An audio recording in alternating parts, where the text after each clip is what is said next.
네, 코너링이 좋아서 뽑았다. 특검이 우병우 전 민정수석 아들의 군복무 특혜 의혹에 연루된 백승석 경위를 재소환했습니다. 우병우 전 수석 수사에 속도를 내고 있는 특검. 자세한 내용은 최문석 YTN 선임 기자 강신업 변호사와 함께 짚어보겠습니다. 안녕하세요. 네, 안녕하세요. 안녕하세요.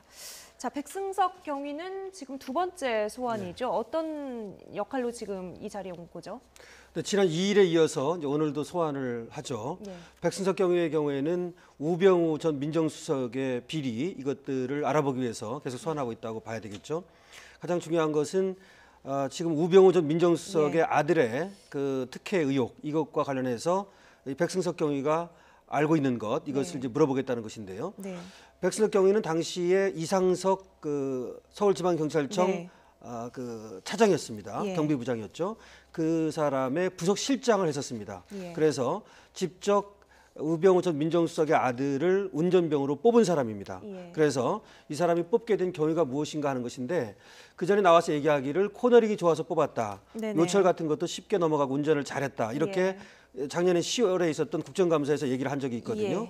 그런데 또 이 사람이 얘기했던 게 뭐냐면 처음에는 이제 자신이 이와 같이 운전 실력이 좋아서 뽑았다고 얘기했다가 누군가로부터 외부에서 부탁을 받은 적이 있었던 것 같다. 또 이런 식으로 얘기를 했다가 또 이제 또 번복을 하기도 하고 그래서 이 백승석 경위를 불러서 이 우병우 민정수석의 아들을 운전병으로 뽑게 된 것이 어떤 특혜가 아니었는지 우 민정수석의 압력이나 어떤 직권남용이 있었는지 이런 것들을 알아보고자 하는 것입니다. 예, 이 백승석 경위의 당시 코너링 발언은 여러 가지 구설에 올랐었거든요. 당시 발언을 다시 한번 들어보겠습니다. 운전이 정말 남달랐습니다. 요철도 굉장히 스무스하게 잘 넘어갔고 그다음에 코너링도 굉장히 좋았습니다. 다른 대원하고 비교가 많이 됐었습니다. 네, 다시 봐도 여러 가지 구설에 생각이 나는데요. 자, 그런데 언뜻 보면 이건 어떻게 보면 개인 비위 의혹이 아니겠습니까? 국정농단 사건과는 전체적으로 어떤 연관이 있기에 특검이 이렇게 공을 들이는 건지요? 이제 우병우 전 수석에 대한 이제 국정농단 그 관련 없이도 개인 비리 의혹으로 좀 이제 수사를 해보겠다는 것 같습니다.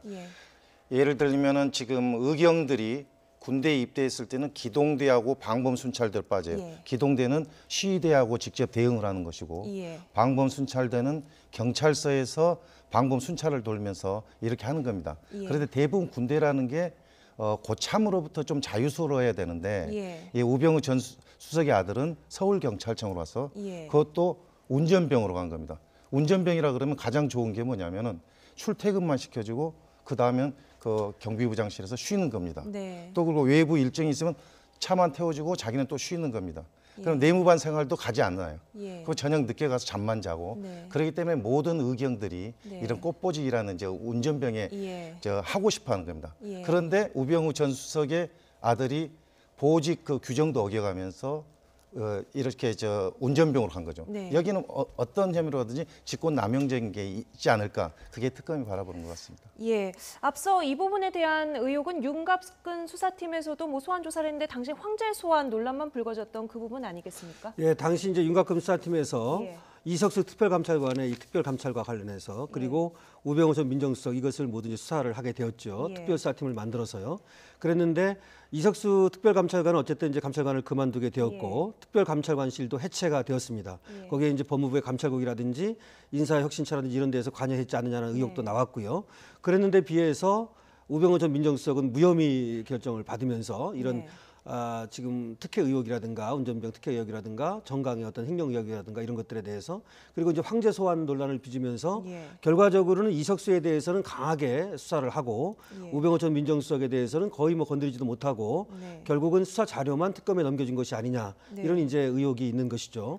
그래서 특검에서는 이 부분에 대해서 다시 말하면 윤갑근 수사팀이 수사를 해서 이 정강의 횡령 의혹이라든가 운전병의 어떤 특혜 의혹에 대해서 수사를 했지만 이것이 제대로 된 어떤 수사인지를 들여다보겠다는 것이고 결국 2조 10, 그 특검법 2조 10호에 보면은 이와 같이 미르재단이라든지 K스포츠재단, 최순실 의혹에 대해서 이석수 특별감찰관이 감찰을 하는 데 있어서 우병우가 여기에 대해서 방해를 한 것은 없는지 이런 것들을 특검법에서 지금 수사하도록 되어 있거든요. 그래서 아무래도 지금 그때의 수사가 제대로 돼 있는지라고 하는 것과 관련해서 이석수 특별감찰관의 수사가 제대로 된 것인데 그것을 우병우 민정수석이 방해를 하지는 않았는지 이런 것들을 들여다보겠다는 것이 지금 특검의 입장으로 보이고 네. 이석수 특별감찰관을 비공개 소환해서 조사를 했거든요. 네. 그렇다면 거기서 어떤 얘기가 나왔을 것이고 어떻게 보면 이석수를 통해서 우병우를 잡겠다는 것이 특검의 입장이라고 볼 수도 있겠습니다. 예,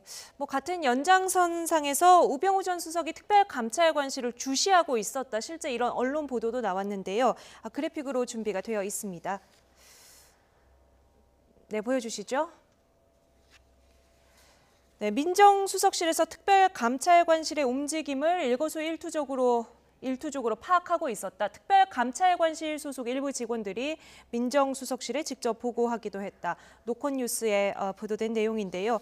어떻게 보십니까? 어느 정도 이런 연관성이 있다고 보세요? 전 내용 그렇습니다. 이제 특별감찰관실에서 그 차은택 씨 부분을 조사를 했었는데 네. 그 조사를 담당한 감찰관이 김종 전 차관과 아주 친한 사람입니다. 예. 그럼 김종 전 차관과 차은택 씨가 밀접한 관계인데 그 조사를 한 사람이 별 내용이 그 조사할 내용이 없다. 네. 이렇게 되는 거죠. 그렇게 되면 뭐 수사가 제대로 되겠습니까? 예. 그런 내용 지금 보도한 겁니다, 저게. 예. 그리고 또 이제 결국은 이 이석수 특별감찰관실에 예. 이 특별감찰관실 소속의 직원이 오히려 민정수석의 한 단위를 구성하고 여기다 네. 보고를 하는 겁니다. 네. 과거에도 어떤 얘기가 나왔었냐면 이때 민정수석실은 뭐 국정원이라든지 곳곳에 그러니까 또 차관급이라든지 예. 장관이 아니라 차관급이라든지 이런 식으로 한 단위를 다 구축을 해놓고 오히려 그 모든 보고를 받았던 것이 아닌가라는 의혹이 있거든요. 네. 그래서 심지어 국정으로부터 보고를 받았지 않느냐. 이거 마찬가지로 특별감찰관실은 오히려 이 민정수석이라든지 또 대통령의 어떤 측근이라든지 이런 사람들을 비리를 수사하는 것 아닙니까? 네. 그런데 이런 데까지도 소위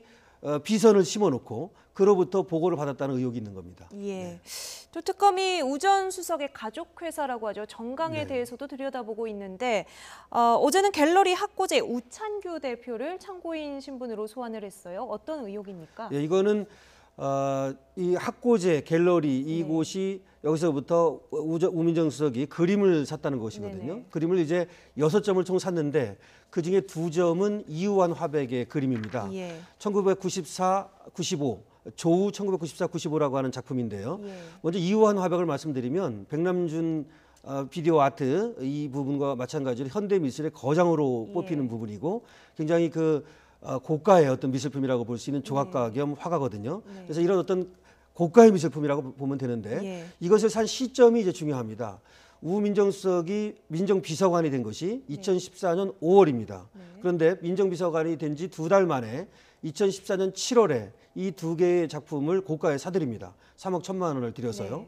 그래서 이 시점이 하나 문제고 또 하나는 자기 돈으로 자기가 샀으면 문제가 안 되는 것인데 네. 자기 자기 돈이 아니라 가족 회사인 정강이라고 하는 회사의 돈으로 이 그림을 샀다는 것이죠. 예. 그랬는데 이것이 오히려 그 회사 정강으로 가는 것이 아니라 이 그림이 우 민정수석의 집으로 갔다가 학고제의 어떤 저장고로 간 것이 아닌가 이런 의혹이 있거든요. 예. 근데 거기에 대해서는 우 민정수석의 집으로는 오지 않았다는 말이 있습니다만 어쨌든 시점이 그 묘하고요. 그 다음에 또 하나는 이 그림을 샀으면 자기 집에 보관한다든지 이러는 것이 아니라 그 정강에 보관한다든지 아니라 자기 집으로 갖고 온다든지 내지는 학고제에 그대로 놔뒀다는 것은 이것이 결국은 정강의 돈을 이용해서 자기 그림을 산 것이고 내지는 누구한테 주려고 아니면 예. 누군가로부터 또 어쩌면 이것을 선물로 받았다든지 그랬을 가능성도 있는 거고 네네. 하여튼 그래서 탈세 의혹이 있는 것이고요. 횡령 의혹이 있는 것이고 나아가서는 이 그림을 산 시점과 관련해서 혹시 민정비서관이 된 것과 어떤 의혹이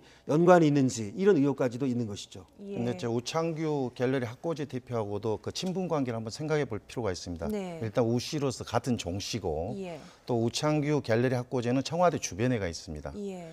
그리고 또 우창규 저 대표하고 우병우 수석과의 관계는 우병우 수석이 변호사로 있을 때 예. 우창규 대표의 자제 형사 사건을 변호를 해줬던 겁니다. 그런 인연으로 했기 때문에 이런 그림을 사달라기가 좀 편했을 수도 있고 예. 그런 관계는 좀 한번 면밀히 들여다볼 필요가 있을 것 네. 같습니다. 여러 가지 조금 탐탁지 않은 부분들이 있기 때문에 뭐 한 번이라도 점검하는 차원에서 다 들여다보고 있다고 봐야겠죠. 자, 우병우 전 수석은 앞서 문체부 인사에 개입한 정황에 대해서도 이게 내용이 나왔는데요. 더 나온 내용이 있을까요? 지난해 우병우 전 수석이 김종 차관과 껄끄러운 사람 관계 국 과장 5명을 예. 자 인사처분해라 이렇게 당시 정관주 차관한테 지시를 했습니다. 전화로. 전화를 했더니 김종덕 장관한테 정 차관은 보고를 했고 그래서 김종덕 장관은 이게 5명을 한꺼번에 하게 되면은 좀 어렵다. 이게 명분이 있어야 되는데 이걸 하게 되면 장관으로서 곤혹스럽다 이렇게 이의를 제기했을 때 우병우 전 수석은 그냥 하라. 그냥 하라는 거는 묻지 말고 시키는 대로 하라는 그런 메시지가 담겨 있는 거죠. 네. 만약에 이게 사실로 드러나게 되면 어떤 혐의가 적용되는 겁니까? 기본적으로 장관이 인사를 해야 되는 그 직권을 다른 우병우 수석이 있기 때문에 직권 남용이 되는 것이죠. 네, 알겠습니다. 자, 그렇다면 우병우 전 수석의 소환도 좀 임박을 했다고 봐야 할까요? 이러면 이번 주 안에 직접 불러서 조사할 거다 이런 이야기가 나오는데요. 네, 특검에서도 이제 부르겠다는 얘기를 했습니다. 근데 언제 부르냐고 말하니까 그에 대해서는 정확히 입장을 밝히지는 않았거든요. 그런데 어쨌든 지금 다른 사람들에 대한 즉 참고인으로 불러서 수사를 했다는 것은 결국 이제 우병우 전 민정수석을 부르기 위한 정지 작업 아닙니까? 그러니까 이제 이번 주에는 부를 가능성이 있다고 봐야 되겠죠. 이제 부른다면 피의자로 소환을 할 가능성이 많죠. 이제 참고인이 아니고요. 그렇다면 지금까지 드러난 어떤 직권남용이라든지 공무집행 방해 부분 내지는 개인적인 비리, 아까 정강의 어떤 횡령 의혹일 수도 있고요. 이런 것들을 모두 이제 망라할 것으로 보이는데요. 다만 이제 우병우 민정수석도 법꾸라지라는 별명이 있지 않습니까? 김기춘 전 실장처럼.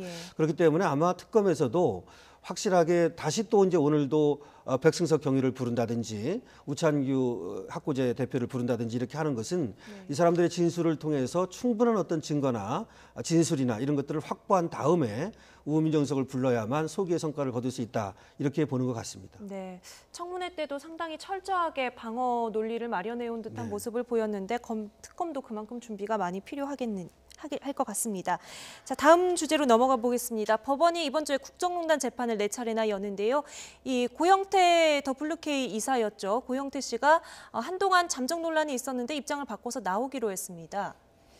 네, 그동안 고영태 씨가 해외에 도피했다, 그래서 신상이 좀 이상이 있다 이런 말들이 좀 있어서 이렇게 증인으로 안 나왔다 그랬는데 고영태 씨가 나오기로 한 데는 배경이 있을 겁니다. 최근에 현재 대통령 대리인단 쪽에서 최순실 씨와 그 내연 관계에 있어서 이렇게 같이 사업을 했는데 서로 틀어지면서 감정이 생겨서 이걸 언론사에서 제보했다.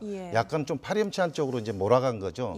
그렇기 때문에 고영태 씨로서는 자기를 적극 방어해야 되는 시점이 왔다고 보는 겁니다. 그리고 또 고영태 씨가 중간 과정에서 그 증인으로 출석하지 않는 과정에서도 진상 규명을 위해서라면 어떤 일이든지 하겠다 얘기를 했습니다. 그러면 고영태 씨가 그동안 나오지 않으면서 변호인 측하고나 어떤 여러 가지 조율을 해봤을 수도 있고 그리고 증거를 수집했을 수도 있는데 고영태 씨의 발언에 따라서는 어떤 경우에 폭발성을 갖는 그런 발언이 나올 수도 있을 겁니다. 이게 자기의 사생활을 폭로하면서까지 손해를 가지면서도 뭔가 발언했을 때는 최순실 씨나 그리고 헌재 탄핵 심판에도 큰 영향을 줄 것으로 봅니다. 네, 그러면 이제 최순실 씨랑 고영태 씨랑 법정에서 대변을 하게 되는 건데요. 최순실 씨가 스스로 변론할 기회를 달라 이런 요청을 했다고요?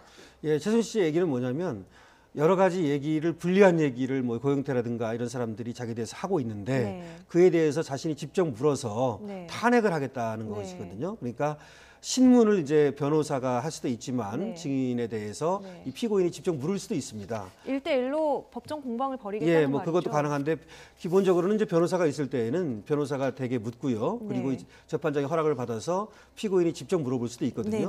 그렇다면 이제 최순실 쪽에서는 고영태가 한 말 중에서 자신에게 불리하다고 생각되는 의상실에서의 CCTV에 찍힌 그 부분이라든지 내지는 돈을 갖다 준 4천만 원인가를 현금으로 줬다 이런 말들이 있지 않습니까?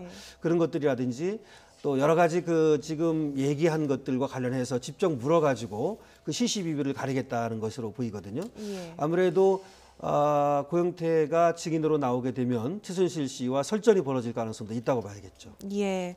그렇다면 고영태 씨가 앞으로 그 헌재 대통령 탄핵 심판 증인 신문에도 출석할 가능성은 얼마나 될까요? 저 개인적으로는 나올 수 있지 않을까 싶습니다. 아까 고영태 씨가 말을 했다는 데서 진상 규명을 위해서라면은 어떻게든 하겠다 했기 때문에 이번 법정이 나올 때 헌재에서도 증인 소환장을 직접 제출한다는 그런 뉴스도 있는 거 보면은 내일 나올 때 헌재에도 나올 것을 좀 발언하지 않을까 이런 네. 생각을 좀 점쳐봅니다. 네. 그리고 이 최순실 국정농단의 또 다른 의혹 가운데 하나가 바로 비선 진료 의혹이고 그 중심에 있는 게 김영재 성형외과 의원인데요. 부인인 박채윤 대표가 안종범 전 수석에게 명품 가방 같은 걸 줬다 이런 혐의로 구속이 됐죠. 어제 조사를 받으러 왔다가 호흡곤란 증세를 보여서 병원에 실려갔는데요. 당시 상황을 좀 설명을 해주시죠. 네, 일단 먼저 출두를 했지 않습니까? 네. 2시에 이제 출두를 해서 변호사를 기다리고 있었습니다. 네. 만나서 같이 이제 조사를 받기 위해서 그러는 상황에서 호흡곤란이 와가지고 네. 결국 조사도 받지 못하고 네. 그렇게 병원으로 실려가게 된 것이죠. 네. 근데 이제 병원에서는 큰 이상은 없다라고 얘기를 했는데 예. 아무래도 일시적으로 쇼크가 왔다고 보는 것이 맞겠고요. 네. 사실은 이와 같이 자기 혐의가 드러나서 또 구속까지 되고 이렇게 조사를 받으러 나가면 일시적으로 좀 충격이 올 수가 있습니다. 예. 그런 상황이라고 봐야 되고 네. 과거에도 또 이제 박채윤 씨 같은 경우는 그런 일이 있었다고 합니다. 네. 근데 지금 박채윤 씨 같은 경우는 더군다나 지금 혐의가 무겁습니다. 예. 뇌물죄고 지금 2,500만 원 현금을 줬다라고 네. 이 가방이 지금 에르메스 가방이라는 말이 있거든요. 네. 그렇다면 여기 수천만 원대 가방일 수도 있고요. 네. 뭐 위스키를 주었다고 하고 이런 것들이 모두 합쳐져서 3천만 원이 넘는다면 5년 이상의 징역이 되거든요. 네. 5천만 원이 넘으면 7년 이상의 징역이 되고요. 그래서 예. 뇌물죄는 다른 것들보다도 굉장히 죄가 무겁고 어떤 이런 것들을 생각한다면 가슴이 답답해지고 나름대로 일시적 쇼크가 왔다고 보는 것이 맞겠죠. 네, 병원에서는 뭐 건강에는 이상이 없다고 하고 오늘 오후 2시에 다시 소환이 돼서 지금 아마 조사를 받고 있는 것 같습니다. 자, 박채윤 대표의 혐의를 정리한 그래픽 영상을 보면서 다시 한번 좀 이야기를 나눠볼까요? 네, 일단 박채윤 대표가 안종범 전 수석에게 건너간 현금만 2,500만 원, 발렌타인 위스키, 또 명품 가방이 건너갔다고 보고 있고요. 그리고 안종범 전 수석이 10억 연구비를 지원했다 이런 내용이 지금까지 나왔습니다. 이거 뇌물 공여 혐의로 봐야겠죠. 그렇죠. 저기서 준 것만 주고 예를 들어서 10억 연구비를 지원을 안 받았다면 뇌물죄가 안 될 수도 있겠죠. 그런데 예. 이와 같이 10억 연구비 지원을 받는 것이 대가성 예. 있는 이런 공여라고 보는 예, 것이죠. 알겠습니다. 지금 서울 대치동 그 특검 사무실에서 이규철 특검보의 브리핑이 있는 것 같은데요. 잠시 현장으로 가보겠습니다. 예, 2017년 2월 5일 오후 정례 브리핑을 시작하겠습니다. 먼저 수사 진행 상황 관련입니다. 특검은 어제 서울중앙지법으로부터 박채윤에 대한 구속영장을 발부받았으며 우병우 전 민정수석과 관련하여 우창규를 소환하여 조사했습니다. 오늘은 구속 피의자인 박채윤, 정호성, 차은택, 김종 및 김경숙을 각 소환하여 조사 중에 있습니다. 다음은 청와대 압수수색 관련입니다. 특검은 청와대 압수수색 불승인과 관련하여 대통령 권한대행에게 협조 공문을 송부한 이외에 여러 가지 방안을 논의하고 있는 중입니다. 청와대 압수수색은 보여주기식 수사가 아닌 수사상 필수 절차인 증거 수집 필요에 의한 것임을 다시 한번 강조드리는 바입니다. 예, 질문 받겠습니다. 중앙일보 김나은 기자입니다. 저 압수수색이 불발이 되면서 이제 대통령 대면 조사는 과연 예정대로 될 것이냐라는 의문들이 좀 있는데 실제로 대면 조사를 한다는 거죠, 하기는? 예, 현재 상태에서는 뭐 대통령 대면 조사에 대해서는 특검 입장에서는 그 대면 조사가 필요하다는 입장입니다. 그럼 그 일정은 한 어느 정도로 보면 되는지랑 그리고 이게 조사의 목적이 여러 가지가 있겠지만 이재용 부회장 그 영장 재청구를 위한 목적도 있는지 여부를 좀 알려주시면. 예, 그 대통령 대면 조사 관련해서는 그 시기나 방식, 절차 이런 부분에 대해서는 현 단계에서 저희들이 말씀드릴 수 없음을 양해하시기 바라고요. 그리고 그 이재용 삼성 부회장의 영장 재청구와 관련된지 여부에 대해서는 뭐 그 부분에 대해서는 말씀드리기가 부적절한 것 같습니다. 네. 여기 SBS 윤나라 기자입니다. 그 청와대 압수수색 영장에 대통령을 피의자로 적시한 거를 두고 청와대에서는 이게 위헌적이다라고 입장을 냈는데 이거에 대해서 좀 특검 입장이 어떠신지 궁금합니다. 예, 이미 그 검찰의 그 특수본에서 이미 대통령을 피의자로 표시를 해서 이미 기소를 한 상태이고, 그리고 소추 금지가 돼 있다는 것이 수사를 할 수 없다는 내용이 아니기 때문에 일단 그 대통령에 대해서 압수수색 영장에 추가된 혐의에 관하여 피의자로 적시한 것은 헌법 위반이라고 보는 것은 부당하다고 판단하고 있습니다. 예. 예, 연합뉴스 TV 이재동이라고 합니다. 좀 전에 협조 공문에 여러 가지 방안을 논의하고 있다 말씀해 주셨는데 뭐 실질적으로 어떤 옵션들이 좀 고려되고 있는지 설명 좀 부탁드리겠습니다. 예, 여러분 잘 아시다시피 실질적으로 지난번 브리핑할 때 사실상 형사소송법 110조, 111조에서 거부할 경우에는 사실상 강장할 방법이 없다고 말씀드린 적이 있는데, 그럼에도 불구하고 혹시 다른 방안이 있는지에 대해서 저희들이 심도 있게 검토하고 또 고민하고 있는 중입니다. 그 구체적인 방법에 대해서는 추후에 혹시 그러한 대응으로부터 답변이 오거나 하게 되면은 그 이후에 절차를 진행하고 그때 가서 말씀드리도록 하겠습니다. 예. 추가로 질문 드리겠습니다. 답변이 언제쯤 도착할 거라고 예상이 되고, 만약 답변이 늦어지게 되면은 계속 기다리고만 계실 건지 부탁드리겠습니다. 저희들 판단하기에는 현재로서는 금요일 날 오후에 저희들이 보냈기 때문에 지금이 주말이라서 이런 건 월요일 내일 정도에 답변이 오거나 또는 답변이 오지 않을 경우에는 내일까지 기다려보고 그 이후에 저희들이 그 후속 조치를 할 생각입니다. 예, 또 질문 받겠습니다. 네, 말씀하십시오. 네, KBS 김명주입니다. 청와대 압수수색 관련해서 좀 결론을 빨리 이제 내셔야 되는 입장이잖아요. 대면 조사 일정도 며칠 안 남은 상황이고, 지금 대통령 측과 지금 논의하고 계신 방안 중에 그러면은 우리 특검에서 요구하고 있는 자료들을 임의 제출받는 식으로 그렇게 압수수색을 실시하는 방안을 현재 논의 중이신지, 아니면 황교안 대행으로부터 답변이 온 이후에 공식 답변이 온 이후에 논의하실 계획이신지요? 예, 임의 제출 방식 이런 부분 포함해서 모든 가능성을 열어두고 있습니다. 네, 또 다른 질문 받겠습니다. 예.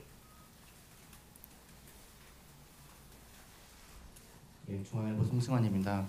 청와대가 압수수색 안 된다는 이제 이유로 든 게 대통령 피의자 적시 외에도 압수수색의 대상이 너무 광범위하다, 전례가 없다 이런 내용들이 있었는데 이 점을 수긍할 수 있는지 특검의 입장을 들어보고 싶고요. 그리고 대통령 대면 조사할 경우에는 경내 방문 조사 형식을 취할 것인지도 알고 싶습니다. 예, 이번에 압수수색에 대해서 청와대 입장 중에서 한 가지가 압수수색 대상 및 장소가 제한적이지 아니고 아주 광범위했다고 말씀을 하셨습니다. 그런 답변이 있었습니다. 그 부분에 대해서 말씀을 드리면 이번의 경우에는 피의자로 적시된 것이 대통령뿐만 아니라 그와 관련된 다수의 피의자가 있고, 그리고 현재 특검 수사가 개시된 이후에 추가된 사실도 상당 부분이 있습니다. 그래서 그런 점을 고려해서 특검 입장에서는 필요한 장소와, 만일 그런 사정을 다 고려했다면 아마 청와대의 대부분의 장소와 물건이 그 대상이 됐을 것임에도 불구하고 저희들이 필요한 최소한의 부분으로 했기 때문에 그런 점에 비춰보면은 청와대에서 말한 그런 지적은 부적절하다고 판단하고 있습니다. 예, 또 질문 받겠습니다. 예. 대면 조사와 대통령 대면 조사와 관련한 그런 부분에 대해서는 현 단계에서 저희들이 예를 들어서 경내 장소가 가능한지라든지 이런 부분에 대해서는 현 단계에서 저희들이 대답하기가 부적절한 것으로 판단하고 있습니다. 예. 네, 말씀하시죠. KBS 김명주입니다. 한 가지 더 여쭤볼게요. 지난번에 이제 이재용 부회장 그 영장 청구 당시에 이제 다른 기업들 미르와 K에 그 돈을 냈던 다른 기업들도 조사를 하신다고 하셨고 또 일부 다른 모 대기업에 대한 수사를 뭐 진행을 하시는 걸로 그렇게 들었는데 지금 대통령 대면 조사 이전에 다른 기업들에 대한 기업 총수라든지 조사가 선행이 돼야 대통령 대면 조사를 하는 게 실익이 있지 않나 싶은데 다음 주 중에 다른 기업들 조사도 공개 조사도 예정을 하고 계신지요? 원칙적으로 수사 계획이라서 말씀드리기는 부적절해 보이지만 답변을 드린다면 현재로서는 계획이 없는 것으로 알고 있습니다. 대면 조사 전에 다른 대기업 조사는 안 하시는 겁니까? 예, 현재로는 계획이 없는 것으로 알고 있습니다. 예. 질문 그렇습니다. 난인데요. 하나만 더 여쭤볼게요. 그 소환 조사 관련해서 보도가 많이 나왔는데 김정태 회장이랑 정찬우 이사장 이 주중에 혹시 소환 계획이 있는지 궁금하고요. 그리고 네, 특검의 브리핑 현장 보고 왔습니다. 특검은 청와대 압수수색은 증거 수집을 위한 필수 절차다. 그리고 반드시 필요하다. 대면 조사도 역시 필요하고 시기나 방법은 밝힐 수 없다. 이런 입장을 밝혔는데요. 청와대가 계속해서 협조하지 않는 상황에서 압수수색을 하기 위한 어떤 특검의 새로운 카드랄까요? 이런 건 어떤 걸로 예상을 하십니까? 청와대가 계속해서 거부를 할 경우에 사실은 특검에서 특별한 방법이 없죠. 네. 특검도 그렇게 얘기를 했고요. 예. 사실은 법리 검토를 충분히 마쳤다라고 저번에 얘기를 했었거든요. 그럼에도 불구하고 이번에 특별히 나타난 네. 어떤 그 방법이 없어서 결국은 황교안 권한대행에게 협조 요청을 하는 방법을 쓰지 않았습니까? 근데 황교안 권한대행도 거기서 협조를 하지 않고요. 않았죠. 이렇게 되면은 결국 특검에서 다시 청와대를 압수수색하는 그런 카드를 꺼내지는 않을 것으로 보입니다. 예. 결국은 다른 방법으로라도 증거 자료를 입수하면 되는 건 아니겠습니까? 뭐 이미 제출 방식 그렇죠. 다만 이미 제출을 받는데 청와대에서 주는 것이 아니라 이쪽에서 목록을 제시해서 구체적으로 적시를 한 다음에 그렇게 이미 제출을 받는 방법을 써보지 않을까라는 생각이 들고요. 그래서 그런 자료를 가지고 2월 이제 9일이나 10일에 대통령에 대한 어떤 조사를 전격적으로 실시하지 않을까 이렇게 생각이 됩니다. 네, 알겠습니다. 오늘 내용은 여기까지 정리를 해보겠습니다. 지금까지 최문석 YTN 선임기자 그리고 강신업 변호사와 이야기 나눴습니다. 두 분 오늘 말씀 감사합니다.